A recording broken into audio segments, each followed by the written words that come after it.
Okay, we have our next presenter.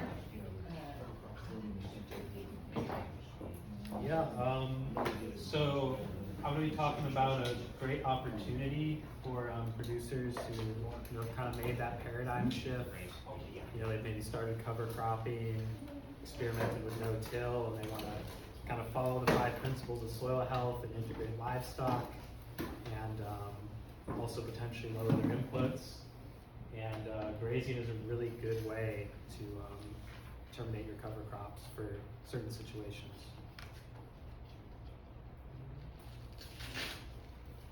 So I guess to take it from the beginning, why should you even consider integrating livestock into a cropping system?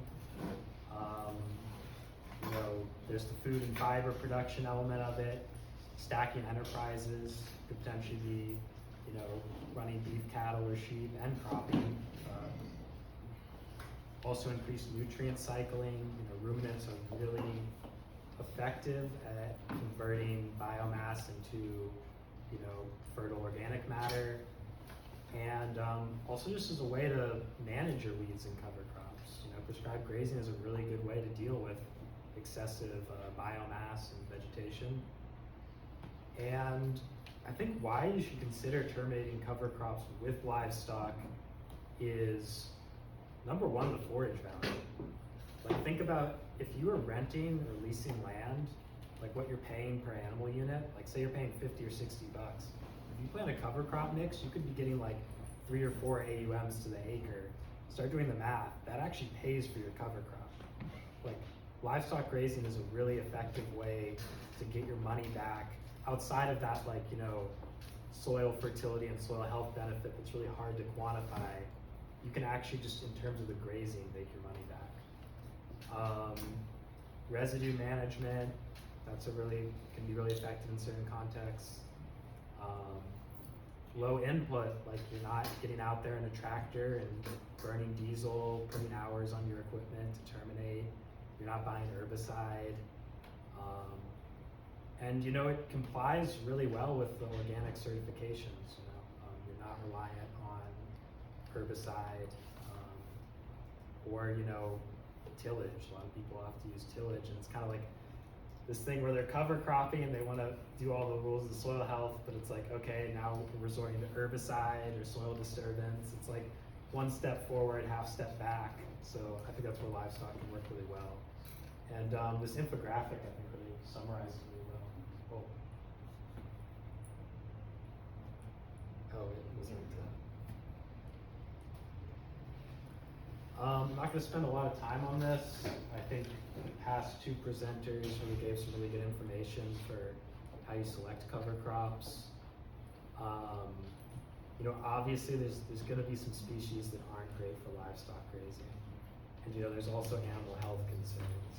If you're working with a prescribed grazer, they're probably going to know that, and you're just going to be able to communicate with them. But it's if you own the livestock, or you're maybe thinking about planting a mix before consulting with the grazer, these are definitely things you need to take into consideration. And I think there are even mixes that are really specifically for forage and grazing. Other concerns, a lot of arable fields don't have fencing or water infrastructure. Some prescribed grazers will haul water and provide electric fencing, but you might need to improve your infrastructure. The cost of a contract grazer, that's a huge issue, especially in California. There's been some recent laws about contract herdsmen and paying overtime, and it can be kind of cost prohibitive if you don't own the livestock and you're asking somebody to ship their livestock in. But, it really, you can be savvy about it. Like, some people will actually pay for that forage, other people, you'll have to pay them to come. It really depends on the situation. And there are also like food safety concerns. That's huge. I think it really depends on your context. There's definitely going to be like some cropping systems where it's probably just not feasible to integrate livestock.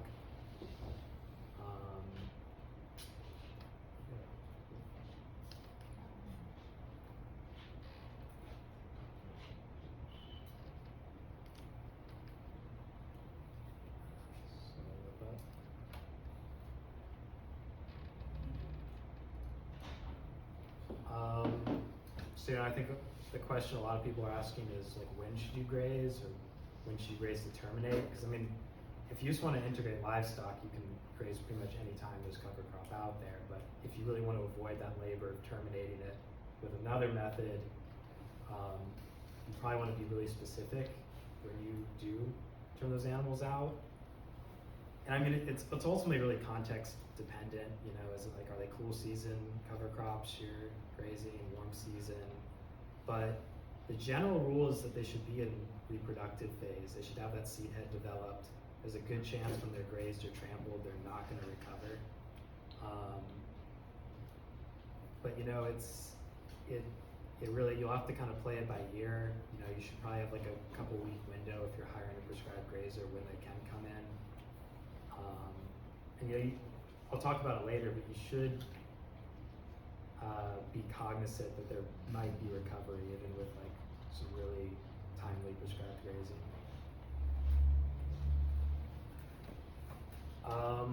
So how you basically graze to terminate is you have a non-selective high stock density grazing.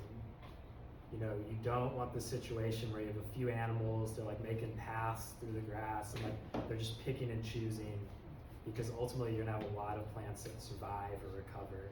You really want it to almost be like a natural like roller crimper. You want to see everything trampled, defecated on, or grazed. And if we connect this to like AMP grazing and sustainable regenerative grazing, it's really following those principles. It's like that high stock density, short duration graze.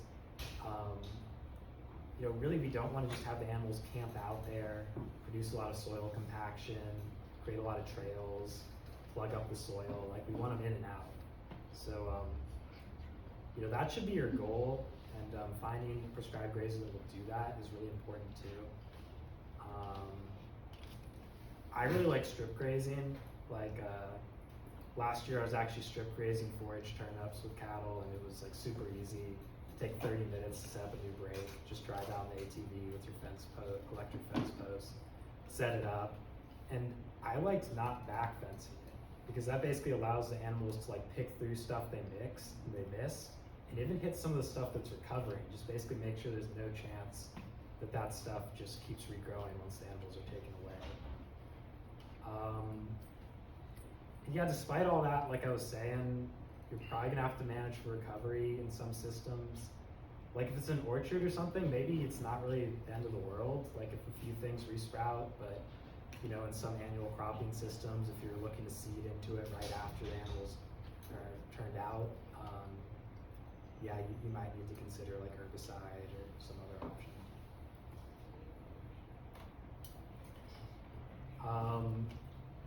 Yeah, these are just some examples. This is like honestly what a pretty textbook example of what you would look like to graze to terminate. It's a little bit deceptive because I think these are like forage turnips and brassicas, so there's not a lot of above ground biomass. Like, if you were doing some like annual ryegrass or something, you would probably see a lot more residue. But really, like, you want to see every plant, impacted. You still want some soil armor. Like, you don't want to like be starving the animals and force them to eat all of it, but like 70 to 80% consumption, I think, is a really realistic goal you should shoot for. And as you see, like there's the electric polywire. They're going to go into that next break pretty soon. You get started on that. Same example with sheep. You know, you can do a lot of different livestock classes to terminate cover crops. Some people really like sheep because like they can get closer down to the ground with like how they eat and their physiology. But I've seen people have success with cattle, sheep, I guess even pigs. You know, those are generally what you see. Goats I've actually seen too. This is an example like where it's not a brassica, but you know, maybe they need to eat a bit more, but you still see that idea of like every plant's impacted. There's probably going to be like really reduced recovery, and this might be good enough. Yeah, I was just including some resources. I think we just talked about some other tools for selecting cover crops that I don't have on here, but these are some great guides and resources. And oh, one other thing you could consider doing too, if it works with your like cropping cycle, is just let the cover crops senesce and bank it. Use it for like winter forage. You know, like you don't have to hit it necessarily at the right time unless you need that cover crop, you know, laid down or gone. And I mean, you don't really see a lot in California, but like, I don't know. I worked in Eastern Montana for a while, and you'd see people bank warm season, like, you know, stalked grasses, because it would just be really easy for them to dig through the snow and eat, because it's a lot of biomass. So, you know, lots of ways to go about it, but definitely a really effective method. Yeah, thank you. Hopefully answer any questions.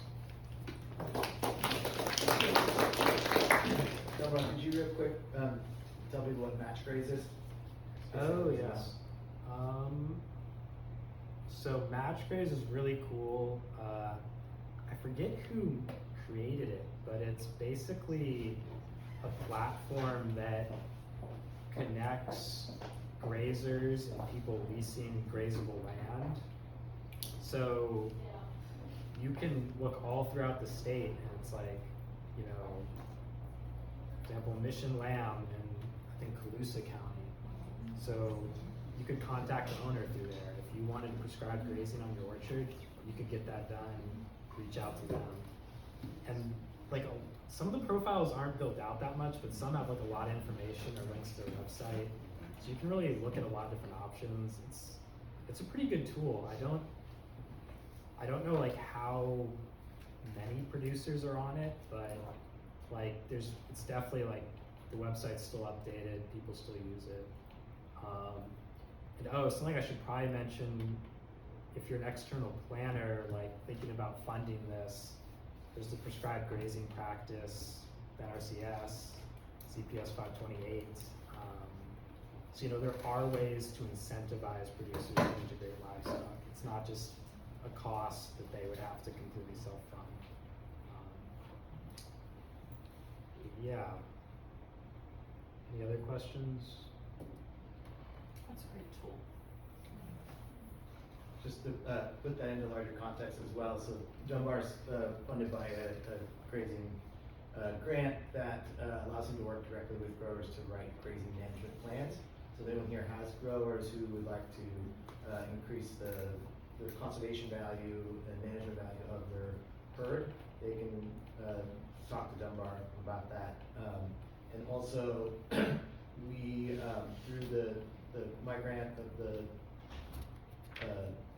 Advancing Markets for Producers, I guess it would be called, we are going to be able to fund grazing in orchard systems, grazing cover crop in orchard systems. And it's actually something that recently the Scientific Advisory Panel has recommended to CDFA include in the Healthy Soils program, not the incentive program.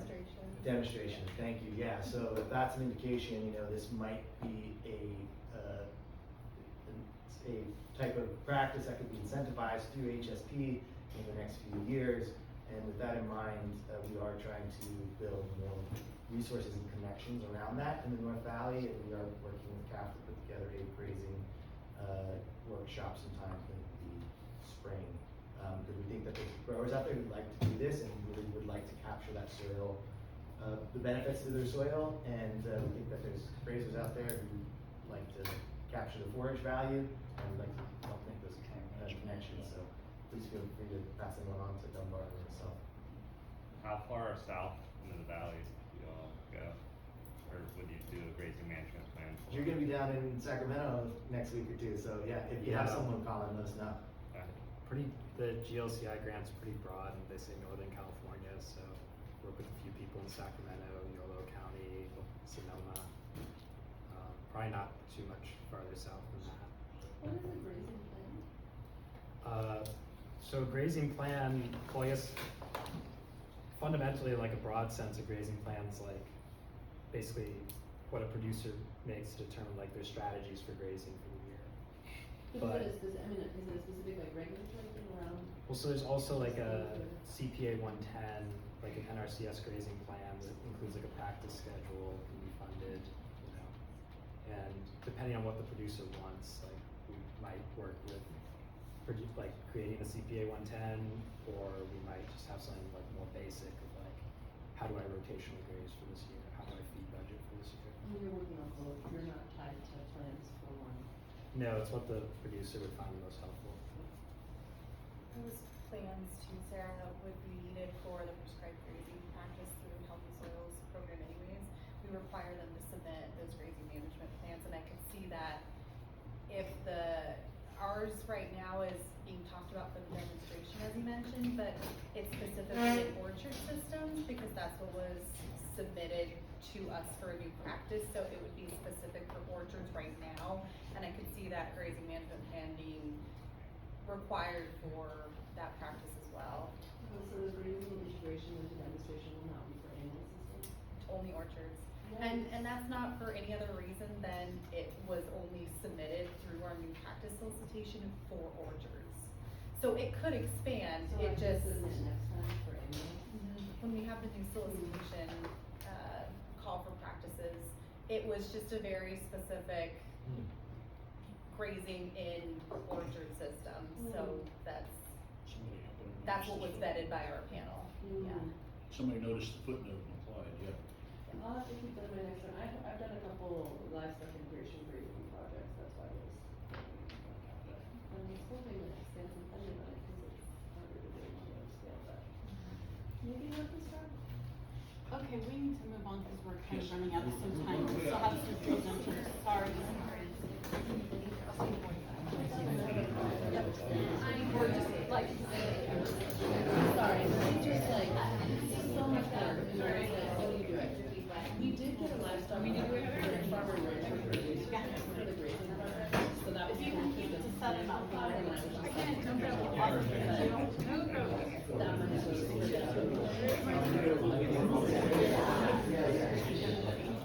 but it's still important because now we more like I know.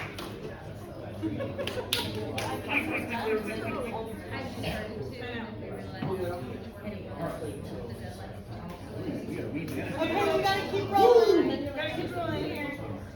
I wanna get out of here by five. Okay, so I'm gonna switch a little bit, switch gears. Sarah, no, I'm kidding. It was my bad. Sorry. I don't mind, I told you already. So I'm switching gears a little bit here to talk a little bit about weed management. So first, quiz for the room, since this is mostly like soil people. What's the definition of a weed? Unwanted. Yeah, plant at a place. Plant at a place, right? So any plant can be a weed, just depends on where it's. So an almond tree in the middle of a rice field is probably a weed. That's true. Okay, so weed management areas. How many folks have worked with a weed management area before? Okay, so just a couple folks. So these are local stakeholder collaborations focusing on invasive plant control. And usually they're either coordinated by the Ag Commissioner's office locally, sometimes an RCD, or sometimes UCCE, could be some other partners as well. But everyone is welcome, so all interested land management entities, public and private, are invited to participate in these areas. There's areas all across the state, so I don't know how many in total, but almost every county has one or has had one. Some of them are defunct. But we work together to identify priorities, share updates, and then coordinate some projects as well. So this is actually a state mandate. It was AB 1168, established in 1999. It went offline for a little while. That's why I think some of the weed management areas kind of became defunct. In 2011, they cut funding. 2018 it came back, and then there was a new funding release in 2025 earlier this year, and so I applied for some funding for Sutter-Yuba. So the targeted weeds, they have to be on the CCR 4500 list, and again, this is like California state law, okay? And I calculated like roughly how many weeds are on this list. There's about 250 or so total. They can either be on this list and or rated CDFA ratings of A, Q, or B. And I don't know how many are on the CDFA list, I'm sorry, but the total on this list, the CCR 4500, is about 250 weeds. You can start your WMA with any weeds you want that are on this list, and you can add or delete as you wish. So for Yuba Sutter, it's been kind of defunct and not a functional WMA for about 20 years. I think the person listed here was maybe 2 ag commissioners ago as the contact info. So we restarted this year with our office, Sutter Ag Commissioner's Office, and Yuba Ag Commissioner's Office. I apologize, I did reach out to the RCDs, but the timing was like kind of rapid. We had like about 48 hours to get our funding application in, and so we weren't able to get everybody on the MOU. But we'll be having future extension meetings about weeds for the general public. So that'll be one of the big things, extension materials and extension meetings. And then the partner meetings for folks that are interested in actually partnering and being part of the planning will be open to anyone that wants to participate in the WMA. So any of your organizations, for example, if they're based out of Sutter-Yuba.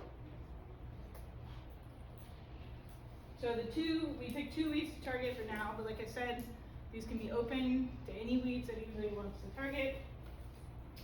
The first 2 are Russian knapweed, which is a CDFA rating B. It's also on the 4500 list. It's known to be toxic to horses, and it's particular concern in disturbed habitats such as rangelands and agricultural lands. The second one is Scotch broom, and that's also on the 4500 list. Seed bank in this one can remain dormant for up to 80 years, so it's a really long-lasting problem. Also bad for grazing animals, so rangelands. And then it's also a risk for wildland fires. So for us in this area, that's kind of a big deal. So that's pretty much it. I just wanted to throw this out here. We just started. I just got the MOU established. So the MOU is with us, the Ag Commissioner's offices in the 2 counties, but it can be expanded to include other organizations. Like I said, a lot of organizations in other counties include RCDs. We'd love to do that if people are interested. So for the general public, if anyone wants to be on the email list for meetings and extension materials, again, we'll be targeting everybody's land. So all of you that are in the room are included. So all growers, all public and private land will be part of this effort. So yeah, but if you're interested in being a partner, please let me know and I can add you to the MOU and you would be involved in the planning meetings as well. So for eradication efforts. Okay. And if you're not in Sutter-Yuba, there are WMAs in other counties. I'm involved in one of you, so get involved in weed management.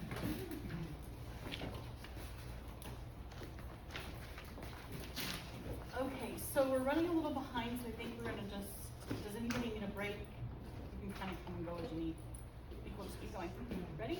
If, I'm going next, so if you need to like stand up and move around while I'm talking, it's probably fine. So hi everyone, my name is Catherine Owen. I work with the UC Organic Agriculture Institute.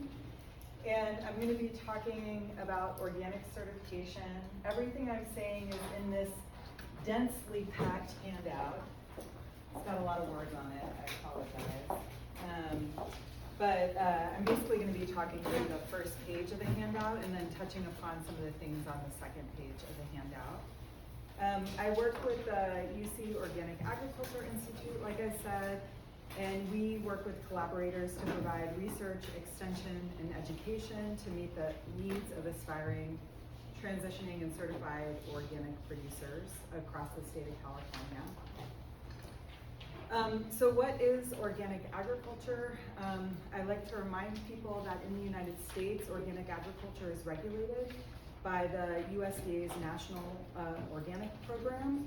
And this program basically outlines what the production practices are that you have to follow to become certified organic, so that you can use this official USDA organic logo.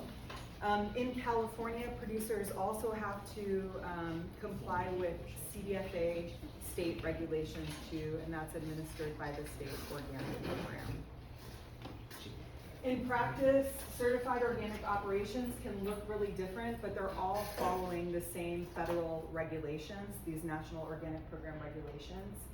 And they'll be certified in one of 4 scopes. So either organic crop production, organic livestock production, organic handling or processing, or handling and processing, or wild crops. And producers can have more than one scope. And you'll recognize one of the firms up there. There are about 3,300 certified organic crop and livestock producers in California, and these are what the number of operations look like in the counties that many of you are working in. We have more producers than any other state, and this data is coming from the Public Organic Integrity Database. I encourage you to check it out if you don't know about it, but it's a great way to look up organic producers in your region. Before I talk about the steps to organic certification, I want to just highlight some of the financial resources that are out there for producers interested in organic agriculture. The 2 biggest funding sources right now that are available for producers in this region are these Organic Transition Program grants. These are pilot grants that are, this is a pilot program whose source funding is coming from the CDFA right now. CAF, the Community Alliance with Family Farmers, and CCOF Foundation, California Certified Organic Farmers, are the ones administering those grants. Producers submit an application, and if selected, will get $30,000 to ease the cost of transitioning. CCOF Foundation also has hardship grants for people who are certified organic, so if you're dealing with drought or flooding or fire, they have grants there. The USDA has 2 different grant programs. There's the Organic Certification Cost Share Program that helps cover the cost, the fees associated with organic certification. And then the NRCS EQIP Cost Share Program has an organic transition line, but also many of the biodiversity and conservation practices supported by EQIP programs are important for certified organic operations because the federal regulations require that producers maintain or improve biodiversity and natural resources on their operations. And then the last one I wanted to mention was this mentorship program, the Transition to Organic Partnership Program mentorship program. This program pairs experienced organic producers with new organic producers, and there's financial incentives there to participate. So this has funding at least for another year. So if you know people in the area that want to connect and learn about organic, peer-to-peer learning, we know is some of the best kind of learning out there. So now we're going to talk, I'm just going to give you a really high-level overview. It's like you're going, you know when you're going on a roller coaster and you're at the top of the roller coaster? We're about to go down the bottom of the roller coaster, so buckle up. Okay, step 1, get prepared and contact a certifier. And by getting prepared, your producers will want to begin to understand what's required of them. If they're, especially if they're conventional, they'll also want to begin to experiment with organic practices, get used to those practices, and then probably most importantly, they're going to want to make sure that there's a market for their certified organic product. If they decide they do want to go through and call their product organic, the next step will be to register with the CDFA's state organic program to comply with state regulations. There's a fee associated with that. If the so all producers, regardless of size, scale, need to register with the CDFA state organic program if they want to call their product organic. If they sell more than $5,000 in annual gross sales, then they also have to become certified to call their product organic. So to become certified, they'll have to choose a certifier, submit an application to that certifier and an organic system plan. There's an application fee with that process. The organic system plan is basically a form the certifier gives the producer to fill out that it describes their farm practices.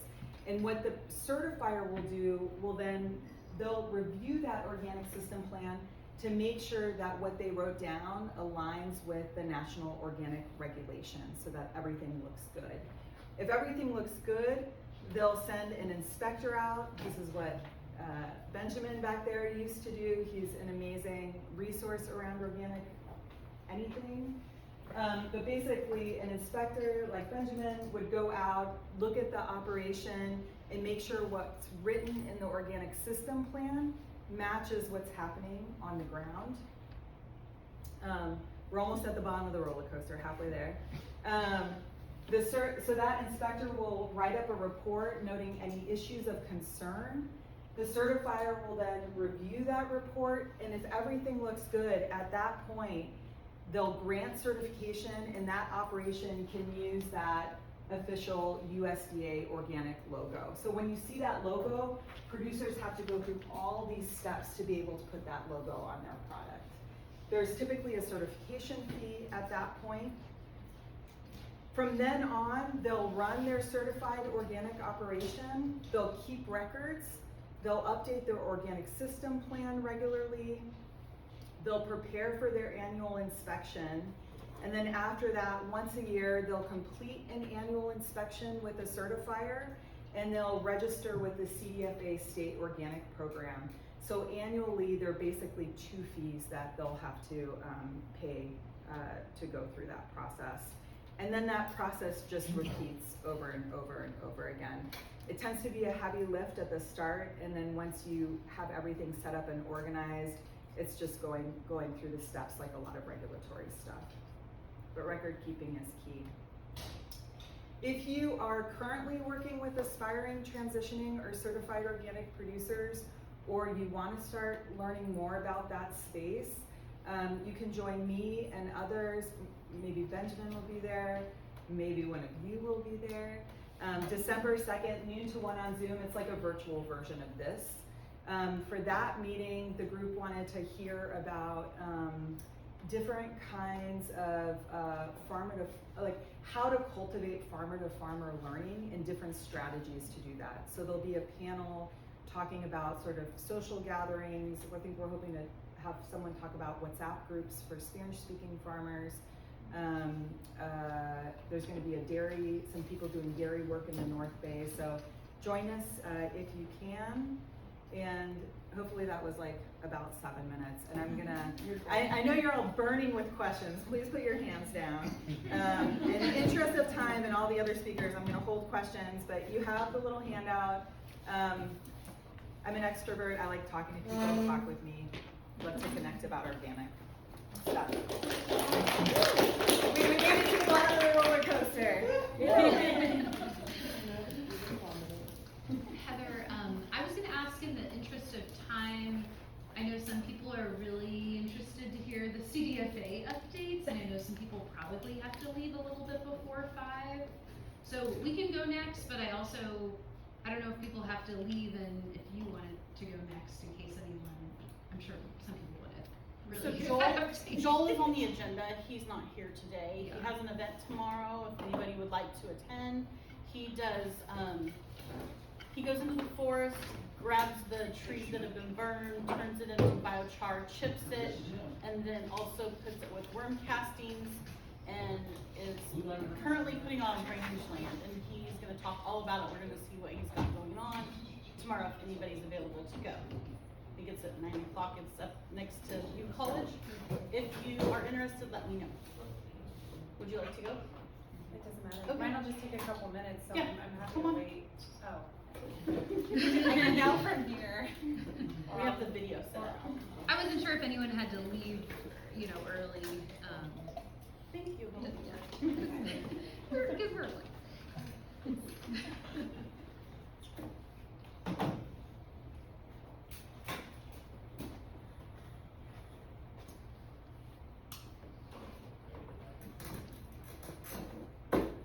You can go. Okay. Yeah. Not a whole lot, probably more than what you guys already know, but I'll just give a quick, ORS-wide update for Healthy Soils Sweep and our dairy programs, and also about the climate resiliency plan. I hope that sounds familiar to at least some people here. So our Healthy Soils, was allocated 65 million from Prop 4. It sounds like right now that will be split up into 2 separate allocations. I did ask Sarah about demonstrations, and they threw out words like may and might.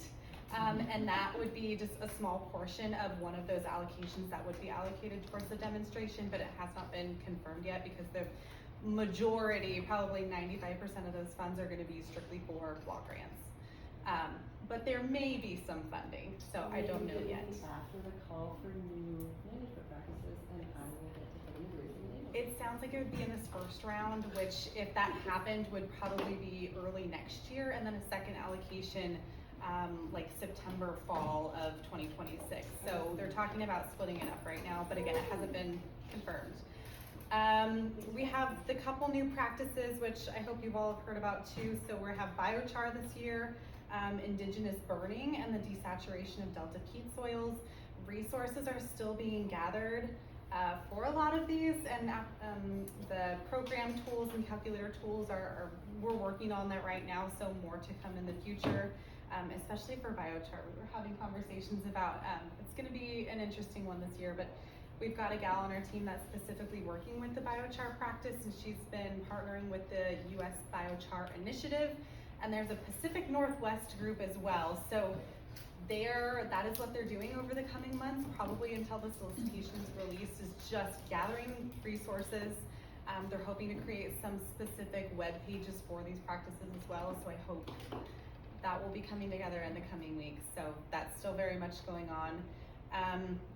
And then again, I hope people have heard, but we're changing our reimbursement rate for compost for sure. We're going to include mulch in that as well, and then again, potentially biochar, but we are still working on application rate for biochar and our reimbursement rate. So biochar is just kind of this abstract practice right now that will be included, but we're still working on. Did you have that question? Could you clarify on the delta? What was the practice for the delta? It's desaturating delta peat soil. They presented more about it at our EFASAP meeting. If you type in CDFA EFASAP, there's a slideshow in the meeting notes that. It's related to the rice. Right. Yeah, It's that same, specifically yeah. looking at rice to reduce Yes, methane. in the Delta region. Okay. Yeah. Yeah. I thought so, I just wanted to make sure. Yeah, that's the same one. There's the slideshow on the EFASAP one though that kind of gives a bit more of a description on So what. people are gonna be paid to plant rice in the delta, is that what's Converting fields, I don't know. That was another team member that worked on it and I can't remember the Michelle was specifics. Michelle was very involved in that. Yeah. For SWEEP, they have a $40 million application. Again, that's going straight towards block grants, so we're kind of moving out of this incentives phase and moving more into block grants. The RGEs for Healthy Soils and SWEEP should be out any day now. If you're not signed up for the newsletters on those websites, please make sure you do, because that's where the news will come from first, and those are open to public comment, so that's where we'll be taking advice and comments and any thoughts that you have on the RGAs for this upcoming model. So keep an eye out for those. I know supervisors were working to finish those this week, so that should be very, very soon. For AMP Pro, For sweep or HSP or both? that for both, yeah. Healthy Soils, I think, was finalized yesterday, but I don't have an exact release date, but it should be pretty soon. And do you know, Dana, how long the public comment process? 30 days. Okay, 30 Yeah. days from. From when it opens, Okay. yeah. So sign up for the emails, that will come out when we release everything with the news release, and that will be the 30-day kind of kickoff, so, yeah. So any day and then 30 days from that Yes, window, okay. yeah, I think if you miss it, you can absolutely still email us, like our general tech box emails, that's totally fine, but it will be open for about a 30-day period, yeah. Not a whole lot of news on our AMP or dairy side, unfortunately. A little bit of exciting news though. They had $7 million funding come through. I can't remember where, if this was a GGRF or general fund or something. They're not running a new solicitation, but folks that did apply for AMP and DDRDP that did not get awarded but were maybe right on that threshold, we're taking another look at those and funding a few of those projects. So really $7 million doesn't award a ton of projects. So I think we're looking at 3 for AMP and maybe 1 or 2 for DDR. It's a very low number, but we're just kind of going back to the farmers that have already applied. Dairy Plus, as you know, that's federal funding, so that is on hold right now, and they're still working on officially announcing the 2024 awardees. That's been quite a process, and they're hoping to run the second phase of that solicitation in 25-26 year. So that one's still a little bit off, just not a ton of news for that one. And then the last one, our climate resiliency plan is out. I hope that you've seen it. Nina Bingham, I think some of you might have worked with her, has put in just a ton of work on this, basically outlining what California ag is doing, what we can do more of. It's just a really comprehensive, I think it's like 250 pages, but that plan is out. It's officially released now. It's open for public comment as well. I can't remember when the closing date is. There are 2 webinars coming up that are going to be talking specifically about this plan though. One is October 22nd. It's an afternoon one from 6:30 to 8 o'clock p.m. That's October 22nd. The other one is October 28th from 9 to 10 in the morning. The Climate Resiliency Plan has its own webpage on the CDFA website, so please go visit that for more details. You can find the link to the plan on there and leave public comments directly in that sort of little portal. And then of course you can go to the workshops as well and kind of get your questions answered for that. If you have any questions, Nina, you can certainly email her. I have her email if you would like that, but she's kind of spearheading that one. And yeah, the webpage. So I think that's it for me, Heather. Oh, thank you. Great, thank you. Oh. We'll cut for you.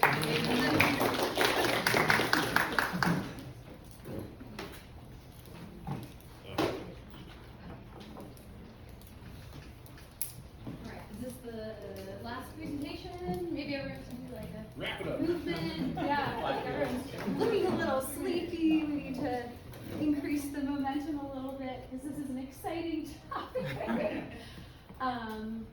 Maybe I'll turn it over to you, really, and just kind of say that. That was not yeah. the deal. No? Okay. Okay. I'll say a couple of things. Dr. Goswami introduced himself a little bit earlier and is kind of leading a really interesting project that spans a couple of different regions.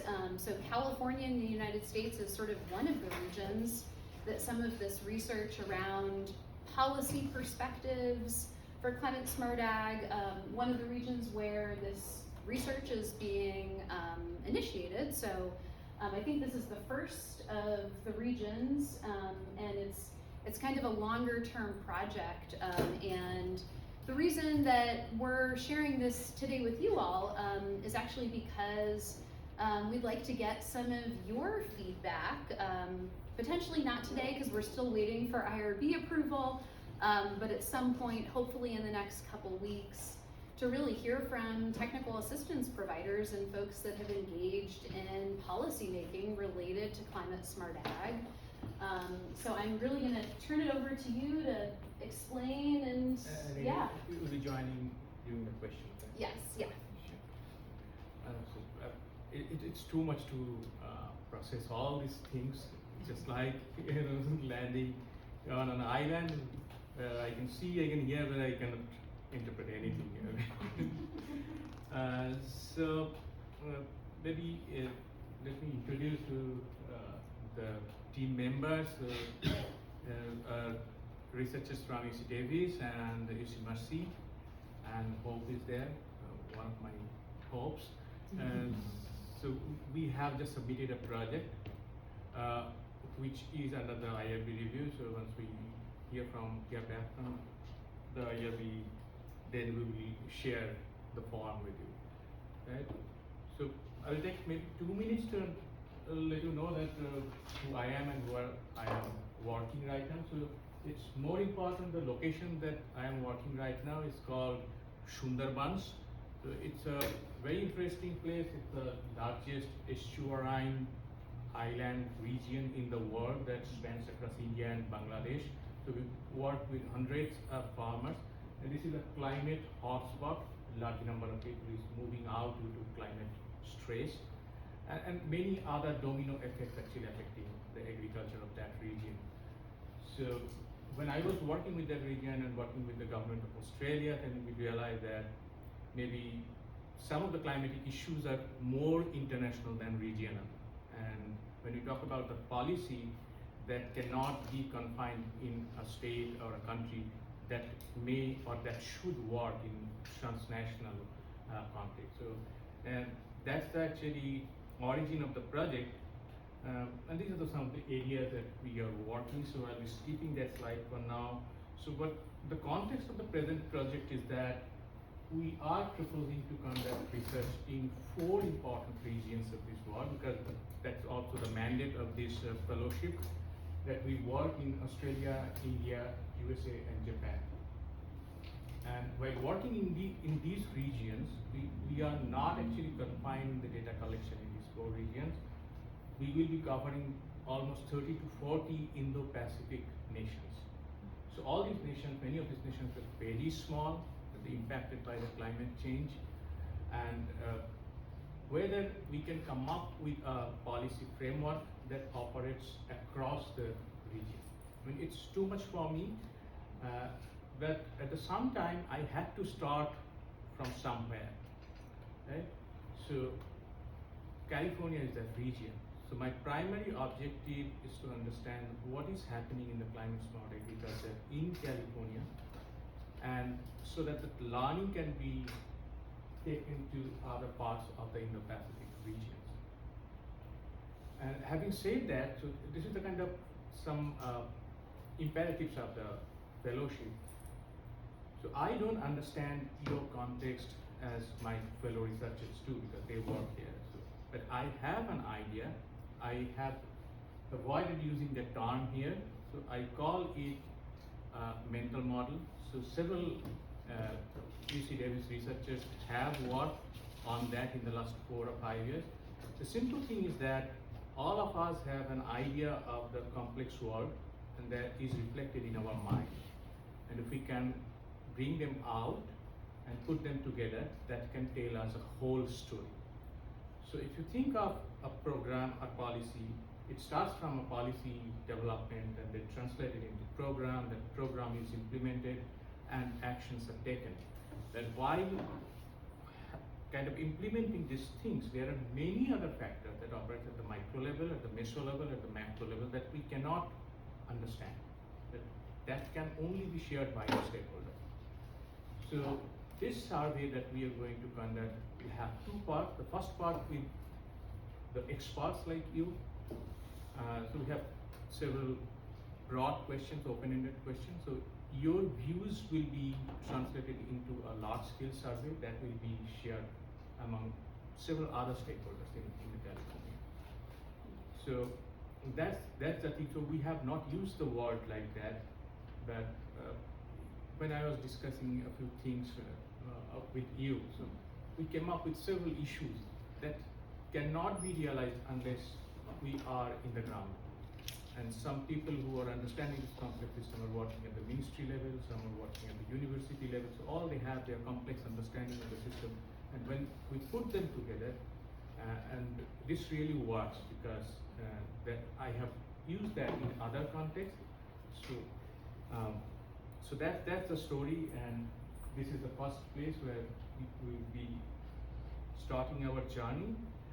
And I have several research questions, and getting to the granular level of its explanation. The first is, of course, the media and the publications and the policy documents. We have started working on that, collected all these documents. The second is that when understanding the stakeholders' perspective, we have identified 2 objectives. First is how the stakeholders formally and informally interact with each other in different contexts. So what is the kind of institutional network, formal and informal, that exists and that evolves over time, and how that affects their understanding about the program's implementation. right? So these are the two layers of questions that will be asked in the survey, especially in the second level of the survey. And the last one is something that is beyond the scope of discussion. So based on that survey, we'll be developing a model that can work in an online platform so that we can identify certain scenario. We can say that if these are the scenarios, so what is the expected outcome from this platform? So based on this survey, we are going to develop that, but that will take maybe almost 1 year of time. So it just started reading all these texts and these documents at a very early stage. So some of the questions that will be asked during the survey will be reflected by Hope. So these are the things that we are going to do. One is document analysis, some exploratory survey with the experts. So if we get the IRB approval, you need not type even, because you can just speak and we can use that audio file also. So you don't have to spend a lot of time for that. And that will be followed by the online survey. I'm sorry for that, but cluttered representation because of my language barrier. So You're I doing hope great. Don't worry about it. Thank you. So, you were trying. Yeah. So I think, one of the things to be thinking about in the context of this work and really the reason that we're, sharing it, if this type of work resonates with folks and people would like to participate perhaps in one of the 10 to 15 in-depth interviews that are going to be conducted at some point, and or the survey component of this research, we will hopefully have it sounds like a list, of folks who are part of this network. So, we would not assume that folks necessarily, want to participate, but if you would like to, we would invite you to, and would certainly really like to hear your perspectives. So we just wanted to give a quick sense of what some of the interview questions would look like.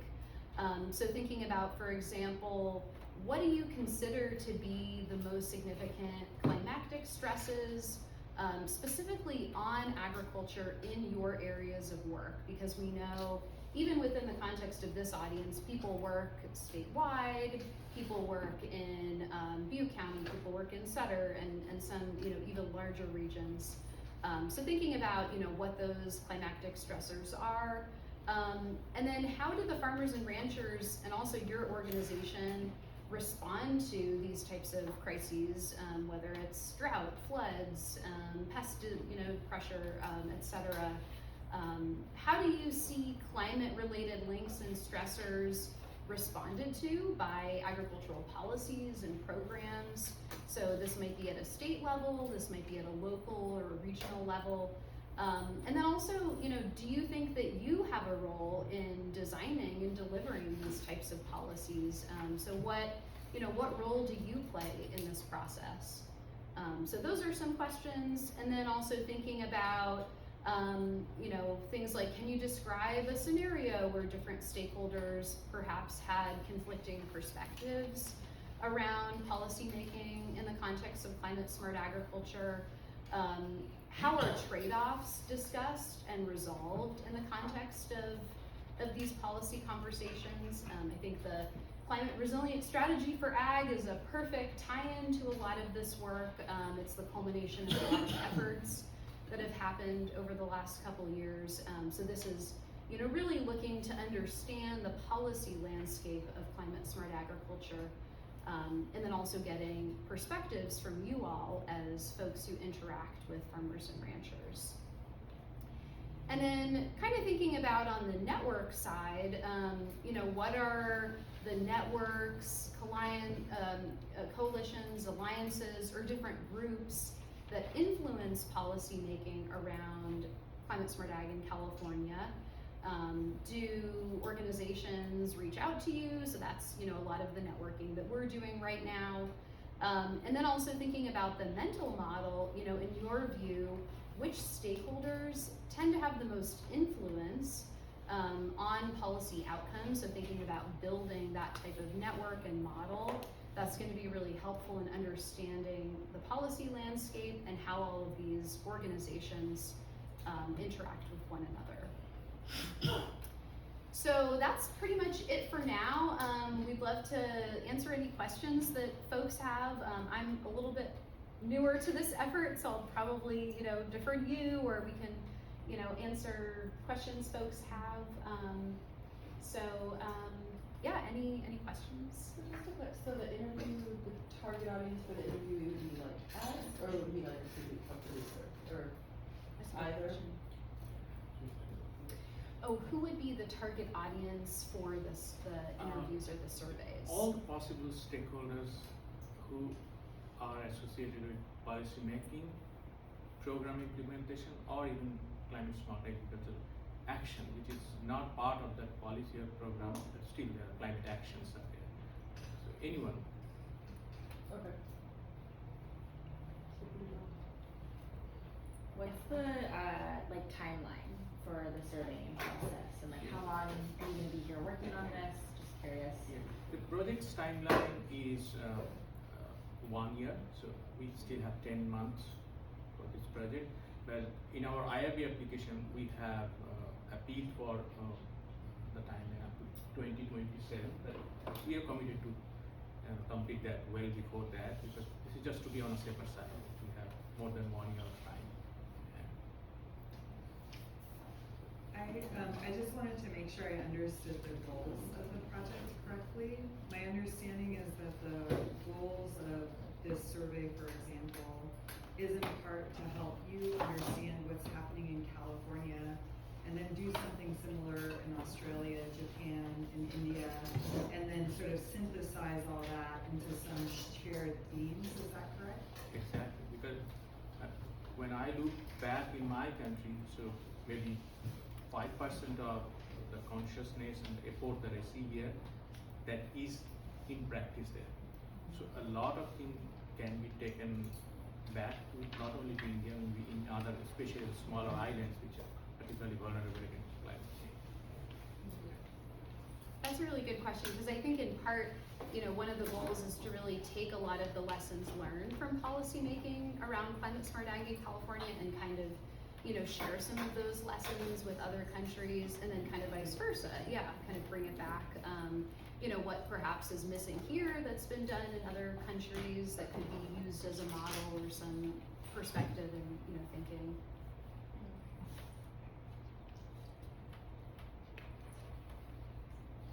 All right.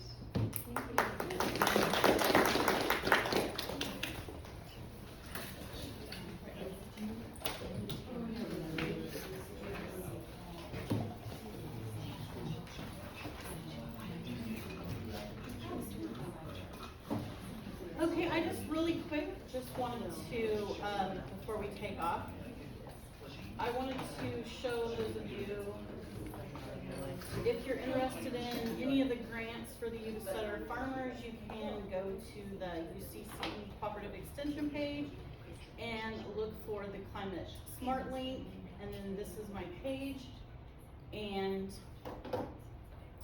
I just wanted to show you around. You can like Facebook right here if you want to connect. I usually post anything that's available, but we're not going to do that right now. Oh, how do I get out of there?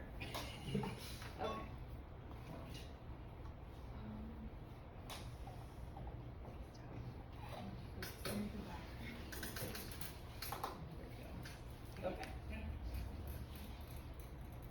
Okay, so I'm just gonna make it really quick. I have an interest survey for growers to fill out. They can tell me what they're interested in, their contact, what they grow, their acreage, that kind of thing. They just click on the little link. And then moving down, I do grant updates, even though this isn't technically updated. I have to, I've been busy on this workshop, so I haven't had a chance to update it, but we will update it this week. So we have the organic transition program. We've got APSM. We also have zero footprint, both Restore and the compost connector. Ag West Farm Credit. We have USDA Farm Service Agency, the beginning farmers and ranchers on here. And then, Western Sarah, the Farm and Rancher Research and Education Grant Program. And then down here is the Farm Bureau, the Farmers and Ranchers Mentorship, and then CUSP for extreme weather and drought relief. And the CDFA website where you can find those. And then if you keep going, I have resources. So, you know, it talks about what is a specialty crop for the farmers. You can have them use this as a resource, this whole page. And then we have, let's see, oops, sorry. We have the CDFA programs at the bottom if you want to look into those. We have the Western Covered Crop tool on here. I'm going back up because it's skipping down, but so we have SWEET broken down. We have HSP, so like things you would want to check out. There are more resources than anything. We have some of the videos from Project APSM on how to plant seeds. So you can go on there and check it out, and then you can tell any farmers if you want to, you know, use it as a resource. So I just wanted to show you guys that. And then I had a couple of questions. So those who provided presentations through the link today, I have those. Is there anybody that doesn't want me to share those when we send out the video for the event? You can email me and let me know you did not want to share those. And then also Tony's Fruit Stand, they were the ones who we sourced the food from. She left her card over there. They have wonderful stuff. If you guys want a card, to call them and ask them what kind of cheese that was, because one of those was really cool. So, oh, and then also, I tried to get Sigma to come, but they didn't get back to me in time, but I think they'll be at our next meeting for both Yuba and Sutter to get some information on local stuff. And she told me about, they're gonna have a groundwater sustainability committee meeting in Yuba County at the Yuba County Water Agency. And that is October 22nd from 10 to 11:30. If anybody would like to attend, I printed some of these flyers. It's in the back there. So, and tomorrow Joel is having that tour. If anybody wants to go, let me know and I can connect you.